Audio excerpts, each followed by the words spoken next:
Welcome to Exams A to Z. This video is a part of Polity lecture series that we have started recently.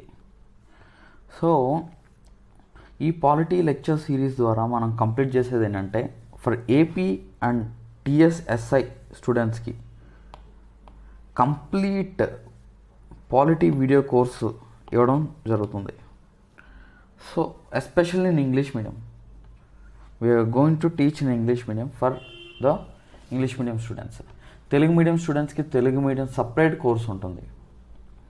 అయితే polity ఎంత important అంటే మీ సక్సెస్ని determine చేస్తుంది కూడా. ఎందుకంటే పాలిటీలో పర్ఫెక్ట్గా ఉన్నారంటే 100% స్కోర్స్ సాధించవచ్చు. కంప్లీట్ క్లారిటీ ఉండాలి. అండ్ నాట్ ఓన్లీ దాట్, పాలిటీలో కూడా క్వశ్చన్స్ చాలా కష్టంగా ఇవ్వడం జరుగుతుంది. ప్రిలిమ్స్ అండ్ మెయిన్స్లో తీసుకుంటే మెయిన్స్ ఎస్పెషల్లీ యాక్ట్స్, బిల్స్ ఒక బిల్ తీసుకొని ఆ బిల్ని కంప్లీట్గా దాన్ని స్టేట్మెంట్స్ ఫామ్లో ఇవ్వడం జరుగుతుంది అనమాట. సో వెరీ డిఫికల్ట్గా ఉంది. కాబట్టి మనం ఇంక్లూజివ్ అంటే ఈ కోర్స్ కనుక మీరు విన్నారు అని అంటే ఇంకా వేరే ఏ సోర్స్ మీరు ఫాలో అవ్వాల్సిన అవసరం ఉండదు. ఒక స్టాండర్డ్ బుక్ తీసుకోండి, దాన్ని చదువుకోండి, ఈ కోర్స్ మొత్తం వినండి, నెంబర్ ఆఫ్ టైమ్స్ వినండి. So features of this course ఏంటంటే complete coverage of the subject, మొత్తం సబ్జెక్ట్, ఎస్ఐకి కావాల్సిన, కానిస్టేబుల్కి కావాల్సిన మొత్తం సిలబస్ మొత్తం కవర్ చేస్తాము. నెంబర్ 1. నెంబర్ 2 వచ్చి సిలబస్తో పాటు ప్రీవియస్ ఇయర్ క్వశ్చన్స్, ఇంతకుముందు క్వశ్చన్స్ ఎలా ఇచ్చారు, మనం ఎలా అటెంప్ట్ చేయాలి, ఎలా చదవాలి, ఏ డైరెక్షన్లో క్వశ్చన్ అడగచ్చు, ఏ పాయింట్ ఆఫ్ వ్యూలో ఎగ్జామినర్ మనల్ని టెస్ట్ చేస్తారు అనేది కంప్లీట్గా మీకు ఈ కోర్స్ ద్వారా చెప్పడం జరుగుతుంది. అది మాత్రమే కాకుండా పాలిటీ వీడియో కోర్స్కి సాఫ్ట్ కాపీస్ మీకు కోర్స్ మెటీరియల్ కూడా ఇవ్వడం జరుగుతుంది. Next, weekly coverage of polity related current affairs. ఇది చాలా కీలకమైంది. ఎందుకంటే చాలామంది పాలిటీ సబ్జెక్ట్ చదువుతారు, రెఫరెన్స్ బుక్ తీసుకొని చదువుతారు, కానీ ఈ పాలిటీ రిలేటెడ్ కరెంట్ అఫైర్స్లో వీక్గా ఉంటారు. సో ఆ పాలిటీ రిలేటెడ్ కరెంట్ అఫైర్స్లో మీరు వీక్గా ఉంటే మీకు చాలా డిసడ్వాంటేజ్ ఉంటుంది. ఎందుకనంటే ఎవరైతే ఈ పాలిటీ రిలేటెడ్ కరెంట్ అఫైర్స్ కూడా రెగ్యులర్గా ఫాలో అవుతారో వాళ్ళకే సక్సెస్ వస్తుంది. ఆ ఎడిషనల్ మార్క్స్ అక్కడ యాడ్ అయ్యి వాళ్ళకి ఇందులో మంచి ర్యాంక్ రావడానికి అవకాశం ఉంటుంది. నెక్స్ట్, ఇది మాత్రమే కాకుండా మీకు 20 పాలిటీ వీక్లీ ప్రాక్టీస్ క్వశ్చన్స్ ఇవ్వడం జరుగుతుంది. ఈ 20 పాలిటీ వీక్లీ ప్రాక్టీస్ క్వశ్చన్స్ ఏంటంటే దీనివల్ల అడ్వాంటేజ్ ఏంటంటే మీరు ఈ పాలిటీ ప్రాక్టీస్ క్వశ్చన్స్ ద్వారా క్లారిటీ వస్తుంది అనమాట. ఫర్ ఎగ్జాంపుల్, ఈ వీక్లో మనము making of the Indian constitution గురించి డిస్కస్ చేసామనుకో, ఆ making of the Indian constitution and basic structure of the constitution గురించి డిస్కస్ చేసామనుకోండి, ఈ రెండింటి మీద మనం ప్రాక్టీస్ క్వశ్చన్స్ ఇవ్వడం జరుగుతుంది. అప్పుడు మీకు ఏంటంటే మీరు ఒక రెఫరెన్స్ బుక్ తీసుకొని చదువుకుంటారు, మన వీడియో వింటారు, దాంతోపాటు ప్రాక్టీస్ చేస్తారు. పర్ఫెక్ట్గా మీరు స్కోర్ చేయడానికి అవకాశం ఉంటుంది. అండ్ ఈ 20 పాలిటీ ప్రాక్టీస్ క్వశ్చన్స్లో ఈ current affairs, polity related current affairs కూడా ఉంటాయి. అదొక అడ్వాంటేజ్ అనమాట. సో అక్కడ కూడా మీరు ప్రాక్టీస్ చేయడం జరుగుతుంది. And test on covered chapters for every 15 days. 15 daysకి ఒకసారి ఒక టెస్ట్ పెట్టడం జరుగుతుంది. ఇది మీరు మెయిన్స్ ఎగ్జామ్ అయ్యేంత వరకు జరుగుతుంది. అంటే మీరు ఎవ్రీ 15 daysకి ఒకసారి టెస్ట్ రాస్తున్నారు, ప్రతి వీక్ ప్రాక్టీస్ చేస్తున్నారు. సో దానివల్ల ఇంకా క్లారిటీ పెరిగి మీరు cent percentage, for example 20 questions ఇస్తే 20 out of 20 పెట్టడానికి అవకాశం ఉంటుంది. So that is the advantage of this course. ఇది మాత్రమే కాకుండా రెగ్యులర్గా మీరు మీకు టిప్స్ ఇవ్వడం, గైడెన్స్ ఇవ్వడం, పర్సనల్ మోటివేషన్ ఇవ్వడం అనేది జరుగుతుంది ఈ కోర్స్ ద్వారా. సో ఈ కోర్సుకు సంబంధించిన లింక్ డిస్క్రిప్షన్లో ఇవ్వడం జరుగుతుంది. ఆల్రెడీ డౌన్లోడ్ చేసుకున్న వాళ్ళు మీ ఫ్రెండ్స్కి షేర్ చేయండి. ఆల్రెడీ ఈ కోర్సు సబ్స్క్రైబ్ చేసుకున్న వాళ్ళు మీ ఫ్రెండ్స్కి కూడా షేర్ చేయండి. దీనివల్ల ఎక్కువ మందికి ఈ నాలెడ్జ్ షేర్ చేయడానికి అవకాశం ఉంటుంది. సో ఈరోజు మనం క్లాస్లో ఏం చేద్దామంటే ఒక 10 questions previous year polity SI prelims క్వశ్చన్స్లో నుంచి మనం డిస్కస్ చేద్దాం. అసలు ఎలా ఇచ్చాడు, మనం ఎలా చదవాలి, ఎలా సక్సెస్ అవ్వాలి. సో ఎలా సక్సెస్ అవ్వాలి అనేది ఫస్ట్ మీరు క్వశ్చన్ చేసుకోవాలి. అది గుర్తుపెట్టుకోండి. సో ఏదో చదువుతున్నాము, వచ్చింది 1 year, 2 years, 3 years, 4 years valuable periods మనం వేస్ట్ చేసుకోకూడదు. సో రెగ్యులర్గా ఒక స్మార్ట్ వర్క్ చేయండి. ఆ స్మార్ట్ వర్క్కే మేము ఇచ్చే టిప్స్ ఆ స్మార్ట్ వర్క్ని మీకు ఎన్హాన్స్ చేస్తుంది. So let us see the 10 questions ఏమున్నాయో అవి చూద్దాం. Next, the first chief justice of India of supreme court established in India at కల్కటాలో. ఇక్కడ ఒక క్వశ్చన్లోనే మనకు ఒక స్టేట్మెంట్ వచ్చేసింది చూడండి. The first chief justice of supreme court established in India at Calcutta in 1774. 1774లో కల్కటాలో సుప్రీంకోర్టు ఎస్టాబ్లిష్ చేశారు. అయితే దానికి first chief justice, who is the first chief justice అని క్వశ్చన్ అడుగుతున్నారు. ఇక్కడ sir ELISA ఇంపే is the first chief justice. He is the sir ELISA ఇంపే. Okay, అది Britishers time కాబట్టి they were such type of clothes. Sir ELISA ఇంపే is the first chief justice of supreme court in India at the time of 1774. అప్పుడు అయితే ఇక్కడ ఇంకో question కూడా అడగచ్చు. The first chief justice of independent India అంటే republic ఇండియాకి first chief justice ఎవరు? ఇక్కడ హెచ్జే కనియా. సో ఇలా మీరు వీడియోస్ వినడం వల్ల, ప్రాక్టీస్ క్వశ్చన్స్లో వీడియోస్ వినడం వల్ల ఎక్స్ట్రా 3-4 క్వశ్చన్స్ మీరు నేర్చుకోవడానికి అవకాశం ఉంటుంది. ఇక్కడ మీరు ఏమేమి పాయింట్స్ నేర్చుకున్నారు? First chief justice first supreme court ఎక్కడ ఎస్టాబ్లిష్ చేశారు, ఎప్పుడు ఎస్టాబ్లిష్ చేశారు? కలకటాలో ఎస్టాబ్లిష్ చేశారు, 1774లో ఎస్టాబ్లిష్ చేశారు. దాని ఫస్ట్ చీఫ్ జస్టిస్ ఎవరు? Sir ELISA ఇంపే. ఇండిపెండెంట్ ఇండియాకి, రిపబ్లిక్ ఇండియాకి ఫస్ట్ చీఫ్ జస్టిస్ ఎవరు? హెచ్జే కనియా. సో 4 పాయింట్స్ ఇక్కడ మనం నేర్చుకున్నాం. ఒక్క క్వశ్చన్ నుంచి 4 questions. That is the advantage of watching this video అనమాట. సో మీ ఎఫర్ట్, మీ వర్క్ని తగ్గిస్తుంది. The following person is not a member in the drafting committee of constituent assembly of India. ఈ following మెంబర్స్లో ఎవరు మెంబర్ కాదు? JB Kripalani is not the member అంటే option C. అయితే drafting committee ఏంటి అసలు? What is the drafting committee? మన constitution మనము రాసుకోవడానికి ఒక డ్రాఫ్టింగ్ కమిటీని ఎస్టాబ్లిష్ చేస్తాం. అంటే ఒక కమిటీని ఎస్టాబ్లిష్ చేస్తాం, దాన్నే మనం డ్రాఫ్టింగ్ కమిటీ అంటున్నాం. It is called as drafting committee. అందులో మెంబర్స్ ఎవరు? Very very important. Who is the chairman of the drafting committee? Doctor BR Ambedkar is the chairman of drafting committee. And అందులో మెంబర్స్ ఎవరు? These are the members of the drafting committee. Very very important. ఎగ్జామ్లో డైరెక్ట్గా ఇలాగే అడుగుతారనమాట. So మనం ఈ నెంబర్స్ని, ఈ పర్సన్స్ని మనం మర్చిపోకూడదు. So Alladi Krishnaswami Ayyar, DP Khaitan, N Madhava Rao, KM Munshi, N Gopal Swami Ayyangar, TT Krishnamachari, Syed Mohan Saadulla. So these are the members of drafting committee.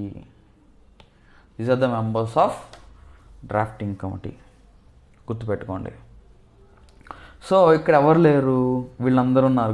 ఎన్ గోపాలస్వామి అయ్యంగారు ఉన్నారు, మాధవరావు గారు ఉన్నారు, టిటి కృష్ణమాచారి ఉన్నారు. కానీ లేనిది ఎవరు? జేబీ కృపలాని. సో ఇది ఎగ్జామ్ పాయింట్ ఆఫ్ వ్యూలో important. Identify the correct statement in the following. India is the largest democratic country in the world. Yes, we are the largest democratic country in the world. ఎందుకంటే మన population second largest in the world కాబట్టి. And direct democracy is found in India. Indian constitution mentions recall a method of direct democracy. ఇందులో direct democracy అంటే, అయితే ఇక్కడ మీకు direct democracy is found in India అని అన్నారు కదా, ఇక్కడ 2 ఆప్షన్స్ తప్పివ్వడం జరిగిందనమాట. Direct democracy is found in India అంటే no, direct democracy is not found. We're an indirect. మనం ఒకళ్ళ రిప్రజెంటేటివ్స్ని ఎన్నుకుంటాము. Those representatives will make laws or they vote for the laws. Direct democracy అంటే ఏంటంటే the people will directly participate in voting of passing the law. That is called as direct democracy. For example Switzerland is an example of direct democratic country. So in India there is no direct democracy, and Indian constitution mentions recall a method of direct democracy అనేది కూడా తప్పు. So correct statements అంటున్నారు కదా. India has a parliamentary democracy. Yes, India has a parliamentary democracy, ఇది correct. So 2 correct, 2 తప్పు. So ఇక్కడ answer ఏంటి? 1 A and D are correct అనమాట. A and D are correct. ఎగ్జామ్లో వెరీ వెరీ ఇంపార్టెంట్. సో ఇదేంటంటే డైరెక్ట్గా మనకి కొన్నిసార్లు మిస్టేక్స్ కూడా ఇస్తారు క్వశ్చన్స్. సో డైరెక్ట్ క్వశ్చన్ మనం తీసుకున్నాం కాబట్టి అలాంగ్ విత్ ఇట్ మనం ఇవ్వడం జరిగింది ఇక్కడ. Next, identify the wrong statement with regard to federal system in India. So India is a union of states. The word federation is not used anywhere in Indian constitution. The states have no right to cede from the Indian federation. Judicial powers are distributed between the center and the states. ఈ స్టేట్మెంట్స్లో wrong statement ఏంటో అడుగుతున్నాడు. So federal system అంటే ఏంటి? Federal system అంటే ఏంటంటే there are generally 2 tiers of government ఉంటుంది. Ones at the state level and the central level, and both has their independent existence, and one is not dependent on other. That is the main thing.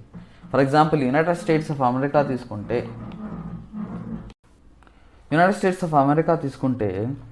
దీంట్లో it is a completely federal country. Federal country అని ఎందుకు అంటున్నాము? ఎందుకనంటే united states of అమెరికాలో states and center independent existence ఉంటుంది. Even ఇండియాలో కూడా independent existence ఉంటుంది, కానీ states are much more dependent on the center. అందుకనే మనం ఇండియా ఈజ్ క్వాసీ ఫెడరల్ అని అంటాం. India is a quasi federal country. అక్కడ జ్యుడిషియరీ కూడా డివైడ్ అయి ఉంది. Distributed powers, judicial powers are distributed between the states and the centre. But in India అలా కాదు. అంటే ఇండియాలో ఈవెన్ ప్రావిన్సీస్లో, స్టేట్స్లో గవర్నమెంట్స్ ఉన్నా, ఇండిపెండెంట్ ఎగ్జిస్టెన్స్తో గవర్నమెంట్స్ ఉన్నా, they are largely dependent on the centre. So even though they are mentioned in the constitution, we are quasi federal అని అంటాం. దాన్నే క్వాసీ ఫెడరల్ అని అంటాము, అంటే partial federal country. The word federation is not used anywhere in the constitution. అవును, India that is Bharat is union of states అని అంటాం. India that is Bharat is union of states అని అంటాం. ఫెడరేషన్ అనే వర్డ్ని కాన్స్టిట్యూషన్లో ఎక్కడా యూజ్ చేయలేదన్నమాట. The state have no right to seed from the Indian federation. Yes, the states have no right to seed from the Indian federation. అవును. For example, cede from the Indian federation అంటే ఏంటి? For example, ఒక స్టేట్ని 2-3 states కింద, లేకపోతే ఒక 2-3 స్టేట్స్ని ఒక state కింద మార్చడానికి అవకాశం ఉంది, కానీ మన దేశం నుంచి విడిపోయే అవకాశం అయితే లేదు. అంటే for example, 1 state can be divided into 2, 3 or 4 states, or 2-3 states can be added, but they can't cede from India. అంటే ఇండియా నుంచి విడిపోయి ఇంకో దేశంలో కలవడానికి, లేకపోతే ఇండియా నుంచి విడిపోయి సపరేట్గా ఒక దేశంలో ఫామ్ అవ్వడానికి అవకాశం అయితే లేదు. అది గుర్తుపెట్టుకోండి. The states have no right to seed from the Indian federation. Okay, లాస్ట్లో చూడండి, judicial powers are distributed between the center and the state. No. United states of అమెరికాలో అయితే yes, judicial powers are distributed. అంటే ఏంటంటే, for example ఇండియాలో తీసుకుంటే integrated judiciary ఉంది. అంటే స్టేట్స్ చేసే లాస్ని, సెంటర్ చేసే లాస్ని, ఈ రెండిటి లాస్ని ఒకే కోర్ట్ జడ్జిమెంట్స్ ఇస్తుంది అనమాట, ఒకే లాస్ మీద. దాన్ని ఇంటిగ్రేటెడ్ జ్యుడిషియరీ అని అంటాం. సో రెండిటి లాస్ని ఒకే one system of courts will justify అనమాట. అంటే వాటికి జడ్జిమెంట్స్ ఫర్ ఎగ్జాంపుల్ హైకోర్టు ఉంది, సుప్రీంకోర్టు ఉంది. ఈ హైకోర్టు సెంట్రల్ లాస్ ఇంప్లిమెంట్ చేస్తుంది, ఈవెన్ సుప్రీంకోర్టు కూడా సెంట్రల్ లాస్ని ఇంప్లిమెంట్ చేస్తుంది అండ్ స్టేట్ లాస్ని కూడా ఇంప్లిమెంట్ చేస్తాయి. వాటి మీద జడ్జ్మెంట్స్ ఇవ్వడం జరుగుతుంది. So judicial powers are not distributed between the central and state in India. We have a integrated judiciary and independent judiciary. At present, which article and in which part the right to property is found in the Constitution of India? At present వచ్చి article 300A and part 12లో ఈ right to ప్రాపర్టీని add చేయడం జరిగిందనమాట. Article 300A and part 12 ఈ right to ప్రాపర్టీని add చేశారు. Right to property యాక్చువల్గా ఈ right to property before adding here in this part 12 it use to be in fundamental rights. Fundamental రైట్స్లో ఉండేది, అంటే పార్ట్ 3లో ఉండేది. ఇందులో నుంచి తీసేసి ఫండమెంటల్ రైట్స్లో నుంచి తీసేసి 44th కాన్స్టిట్యూషనల్ అమెండ్మెంట్ ద్వారా 44th కాన్స్టిట్యూషనల్ అమెండ్మెంట్ ద్వారా ఈ 44th కాన్స్టిట్యూషనల్ అమెండ్మెంట్ ఎప్పుడు చేశారు? 1978లో చేశారు. ద్వారా రైట్ టు ప్రాపర్టీని పార్ట్ 12కి యాడ్ చేయడం జరిగిందనమాట. So now the right to property is a constitutional right but not a fundamental right. Constitutional right అంటే ఏంటి? The constitution itself has guaranteed అనమాట. Constitution has guaranteed you right to property but it is not the fundamental right. State for example జనరల్గా ఒక example తీసుకుందాం, అమరావతి ఇష్యూయే తీసుకుందాం. Amaravati development కోసం land pooling కానీ ల్యాండ్ తీసుకోవడం జరిగింది from the people, from the public. Or ఒక రోడ్ వేస్తున్నారు, మీ ఇల్లు ఉంది, రోడ్ వేస్తున్నారు, రోడ్లో అది కటింగ్ అయిపోతుంది. Right to property is my fundamental right and you can't go under 32 article 32 remedy తెచ్చుకోవడానికి ఐదర్ సుప్రీంకోర్టు కానీ హైకోర్టు కానీ వెళ్ళలేవు. Why? Because it is not a fundamental right. If it is a fundamental right you have that complete right to go to the supreme court or high court directly under article 32. If high court అయితే 226 article కింద నువ్వు వెళ్ళచ్చు. But here it doesn't come under fundamental right. So that is the reason right to property is placed in part 12 of the constitution under article 300A. So right to property is a legal right and a constitutional right. adu guttu pettukondi. Next, in the following case, in which of the following case Supreme Court declared that Indian Constitution is founded on bedrock of balance between fundamental rights and directive principles? Bedrock of balance between fundamental rights and directive principles of state policy. యాక్చువల్గా ఈ fundamental రైట్స్కి directive principles of state పాలసీకి మధ్య there is a big conflict అనమాట. Fundamental rights takes away the powers of the government. Directive principles of state policy gives powers to the government. అంటే directive principles అంటే welfare స్టేట్ని establish చేయడానికి, ప్రజలకి మంచి చేయడానికి ప్రభుత్వానికి అధికారం ఇవ్వడాన్ని directive principles of state policy generally. But fundamental rights are the rights of the people, rights of the citizens. So that has a negative impact on the government. So ఈ రెండింటి మధ్య ఎప్పటికప్పుడు కాన్ఫ్లిక్ట్ రావడం వల్ల ఏమైందంటే there are many cases regarding this fundamental rights and directive principles of state policy. అందులో Kesavananda Bharati case is the biggest and breakthrough. Basic structure of the constitution అనే term రావడాన్ని ఈ కేశవానంద భారతి కేసులో వచ్చింది. అయితే దాని తర్వాత వచ్చిన కేసులో, మినర్వా మిల్స్ కేసులో సుప్రీంకోర్టు ఏం చెప్పిందంటే, it said that one doesn't dominate other. They must stand on the bed rock of balance of the both fundamental rights and directive principles. Means these fundamental rights and directive principles must be balanced for better governance జనరల్గా. So ఆ case ఏంటంటే ఏ కేసులో ఆ statement ఇచ్చింది, Minerva mills కేసులో. ఈ cases అన్నీ కూడా సపరేట్గా మనం కోర్సులో డిస్కస్ చేద్దాం, మొత్తం క్లారిటీ వస్తుంది మీకు. And next, the aspect of advisory jurisdiction of supreme court of India is taken from, గుర్తుపెట్టుకోండి ఇది, మన Indian constitution has written after ransacking all the constitutions of the world. ప్రపంచంలో ఉన్న కాన్స్టిట్యూషన్స్ ఆఫ్ ద వరల్డ్ మొత్తం అన్నిని కూడా తీసుకొని వాటిని అన్నింటినీ జల్లెడ పట్టి మన ఇండియన్ కాన్స్టిట్యూషన్ రాయడం జరిగింది. అయితే ఒక్కొక్క టర్మ్ ఒక్కొక్క చోట నుంచి మనం తీసుకున్నాం. అందులో advisory jurisdiction of the supreme court. Advisory jurisdiction of supreme court అంటే ఏంటి? Article 143, according to article 143, president can seek advisers from the supreme court on some particular issue. ఏదైనా ఒక పర్టికులర్ ఇష్యూ తీసుకుంటే ఆ ఇష్యూ నుంచి president can seek advisers on some particular issue from the supreme court.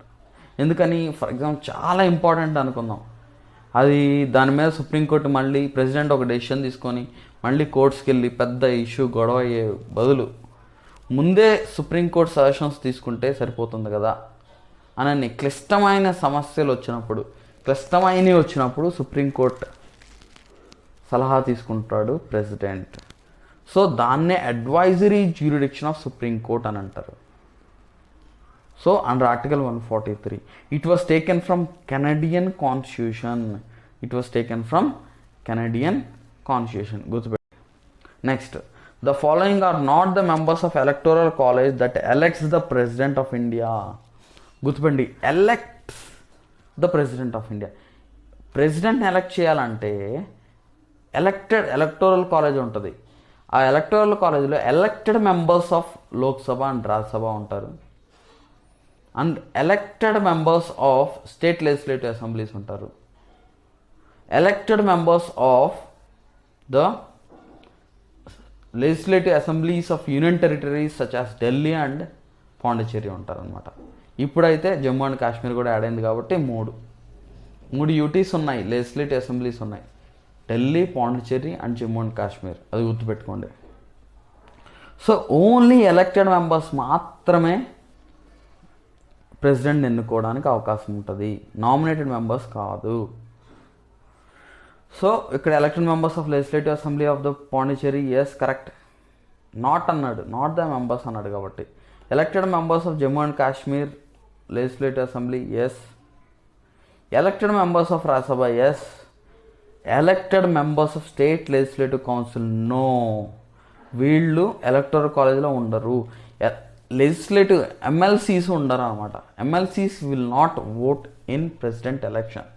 ఎందుకంటే అన్ని స్టేట్స్లో member of legislative councils లేవు, కొన్ని ఆప్షన్లు అనమాట.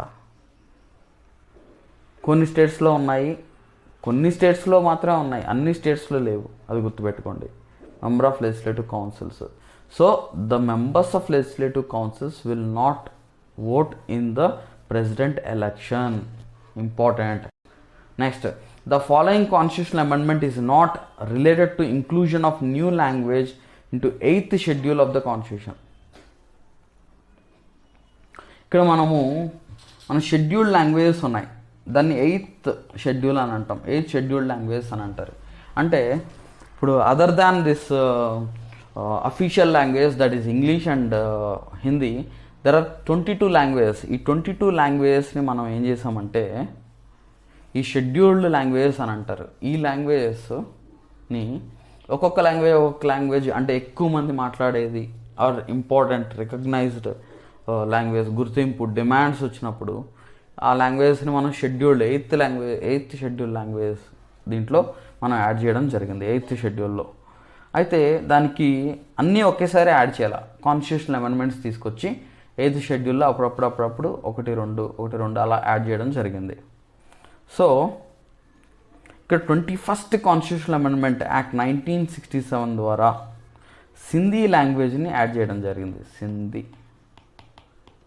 వై బికాజ్ అన్డివైడెడ్ ఇండియాలో Sindhi is very famous. So Sindhi లాంగ్వేజ్ని యాడ్ చేయడం జరిగింది. 71st కాన్స్టిట్యూషనల్ అమెండ్మెంట్ ద్వారా 3 లాంగ్వేజెస్ని యాడ్ చేయడం జరిగింది. Konkani, Manipuri and Nepali. Konkani, Manipuri and Nepali languages add చేయడం జరిగింది. అండ్ 62nd కాన్స్టిట్యూషనల్ అమెండ్మెంట్ ద్వారా ఏం చేశారంటే రిజర్వేషన్స్ని ఎక్స్టెండ్ చేయడం జరిగింది. So this is not related to the language. 92nd constitutional amendment ద్వారా 2003లో బోడో అండ్ డోంగ్రీ యాడ్ చేయడం జరిగింది. బోడో అండ్ డోంగ్రీని యాడ్ చేయడం జరిగింది 92nd కాన్స్టిట్యూషనల్ అమెండ్మెంట్ యాక్ట్ 2003 ద్వారా. So under this which is not relate to inclusion అన్నాడు కాబట్టి ఆఫ్ న్యూ లాంగ్వేజ్ అన్నాడు కాబట్టి 62nd constitutional amendment act 1989. What is this act? ఈ 1989లో ఏం చేశారంటే రిజర్వేషన్స్ ఫర్ ఎస్సీస్ and STs and Anglo Indians nomination of 1 member for Anglo, 2 members for Anglo-Indian community. So ఈ nominations or reservation of seats for ఎస్సీస్ and STs అనే దాన్ని ఫర్దర్గా 10 years ఎక్స్టెండ్ చేయడానికి కాన్స్టిట్యూషనల్ అమెండ్మెంట్ చేయడం జరిగింది. యాక్చువల్గా రిజర్వేషన్ ఆఫ్ సీట్స్ ఫర్ ఎస్సీస్ and STs in Lok Sabha is limited only for 10 years. ఒక 10 years మాత్రమే ఉంచుదామని కాన్స్టిట్యూషన్ రాసుకున్నప్పుడు పెట్టుకున్నారు. అయితే ఈ 10 ఇంకా డెవలప్మెంట్ అవ్వలేదు కాబట్టి అది ఇంకా ఎక్స్టెండ్ చేసుకుంటూ వచ్చారనమాట. Still they are extended. And రీసెంట్గా ఏం చేసామంటే దిస్ ఆంగ్లో ఇండియన్ రిజర్వేషన్ అనేది దాని కమ్యూనిటీ చాలా తగ్గిపోయారు కాబట్టి ఆంగ్లో ఇండియన్ నామినేషన్ అనేది తీసేశారు. But there is a continuation of the reservation of seats for ఎస్సీస్ and STs in Lok Sabha or in the member of legislative assemblies. అది గుర్తుపెట్టుకోండి. Next, identify the wrong statement with regard to Rajya Sabha. Wrong statement ఏంటి? యాక్చువల్గా రాజ్యసభలో maximum strength వచ్చి 250, కానీ present strength వచ్చి 245 members. Maximum 250, present strength వచ్చి 245. అందులో యూనియన్ టెరిటరీస్ అండ్ స్టేట్స్ నుంచి 233 members సెలెక్ట్ అవుతారు. ఎస్పెషల్లీ స్టేట్స్ నుంచి అయితే ఓన్లీ ఇప్పుడు పర్టికులర్ స్టేట్స్ ఇంతకుముందు జమ్మూ కాశ్మీర్తో సహా అయితే 229 seats. For before Jammu and Kashmir turning into UT there are 229 members are elected to Rajya Sabha only from the states. But Jammu Kashmir union territory అయినప్పుడు ఒక 4 members from the Jammu and Kashmir తగ్గారనమాట. అంటే 225 members ఫ్రమ్ ద స్టేట్స్ అనమాట. 225 from the states and rest union territories and 12 nominated members ఉంటారు. And next one member is elected to the Rajya Sabha from the Union Territory of Chandigarh. గుర్తుపెట్టుకోండి, ఇక్కడ రాజ్యసభ అంటే they or indirectly elected by the MLAs ద్వారా elect అవుతారు. కాబట్టి ఒక union territory, Chandigarh అనేది union territory, ఆ యూనియన్ టెరిటరీ కూడా అసెంబ్లీ ఉండాలి. Chandigarh doesn't have any assembly. For example Delhi తీసుకున్నాం అంటే ఢిల్లీలో రాజ్యసభ మెంబర్స్ ఉన్నారు. ఢిల్లీకి అంటే ఢిల్లీ నుంచి రాజ్యసభ మెంబర్స్ ఉంటారు. అదే ఇక్కడ చండీగఢ్ నుంచి రాజ్యసభ మెంబర్స్ లేరు. ఎందుకనంటే చండీగఢ్కి అసలు it doesn't has any representation, it doesn't has any legislative assembly. And one member is elected to the Rajya Sabha from the Union Territory of Pondicherry. That is correct. There is no reservation for SCs and STs in Rajya Sabha. Yes, this is correct. There is no reservation for ఎస్సీస్ and STs in Rajya Sabha. రాజ్యసభలో such reservation లేదు. ఇక్కడ ఏంటి, wrong statement అంటున్నాడు కాబట్టి B is wrong. B is wrong. 1 member is elected to Rajya Sabha from the union territory of Chandigarh అనేది wrong. ఎందుకంటే there is no member that represents from Rajya Sabha to the from the Chandigarh. గుర్తుపెట్టుకోండి. అండమాన్ నికోబార్, లక్షద్వీప్ నుంచి కూడా లేరు union territories. So this course will be completely useful for you. ఈ course మీకు చాలా useful అవుతుంది. ఇలా ప్రీవియస్ ఇయర్ క్వశ్చన్స్ డిస్కస్ చేయడం వల్ల మీకు బ్రాడ్ నాలెడ్జ్ రావడం జరుగుతుంది. ఎగ్జామ్లో ఎలా ఆన్సర్ చేయాలి, మీకు ఆబ్జెక్టివ్ క్వశ్చన్ వస్తే ఎలా ఆన్సర్ చేయాలనేది తెలుస్తుంది. ప్రతి క్వశ్చన్, ప్రతి సెంటెన్స్ని, ప్రతి ఆబ్జెక్టివ్ క్వశ్చన్ని మనం అనలైజ్ చేసుకోవడం ఇంపార్టెంట్. సో ఆ అనాలిసిసే మీకు ఈ కోర్స్ మొత్తంలో నేర్పిస్తాము. యూటిలైజ్ చేసుకోండి, మీ ఫ్రెండ్స్కి కూడా షేర్ చేయండి. అండ్ ఈ కోర్స్ కూడా ఏంటంటే వీక్లీ 3 వీడియోస్ మీ కోర్సులో అప్లోడ్ చేయడం జరుగుతుంది. కంప్లీట్గా ఇది మీరు ఎగ్జామ్కి రెడీ చేయడము, మిమ్మల్ని సిద్ధం చేయడమే మా లక్ష్యంగా ఈ కోర్స్ లాంచ్ చేసాం at the lowest prices. All the best, utilize this course. మీ డిస్క్రిప్షన్లో ఈ కోర్స్ లింక్ ఉంటుంది. ఆ కోర్స్ లింక్ క్లిక్ చేస్తే డైరెక్ట్గా మీరు యాప్ డౌన్లోడ్ చేసుకొని అదే కోర్స్ లింక్ మీద క్లిక్ చేస్తే మీరు పేమెంట్ అక్కడే చేసేసేయచ్చు. యూటిలైజ్ చేసుకోండి. రెగ్యులర్గా మా సైడ్ నుంచి వీడియోస్ వస్తాయి. All the best. ఈ టైంలోనే కరోనా టైంలోనే మీరు యూటిలైజ్ చేసుకొని ఖచ్చితంగా మంచిగా మీరు స్కోర్ చేసుకోగలిగారంటే నెక్స్ట్ ఇయర్ కల్లా మీలో చాలామంది ఆఫీసర్స్ అవడానికి అవకాశం ఉంటుంది. అండ్ మెనీ మోర్ నోటిఫికేషన్స్ వస్తున్నాయి. ఈ అవకాశాన్ని యూటిలైజ్ చేసుకోండి. సీరియస్గా చదవండి. All the best.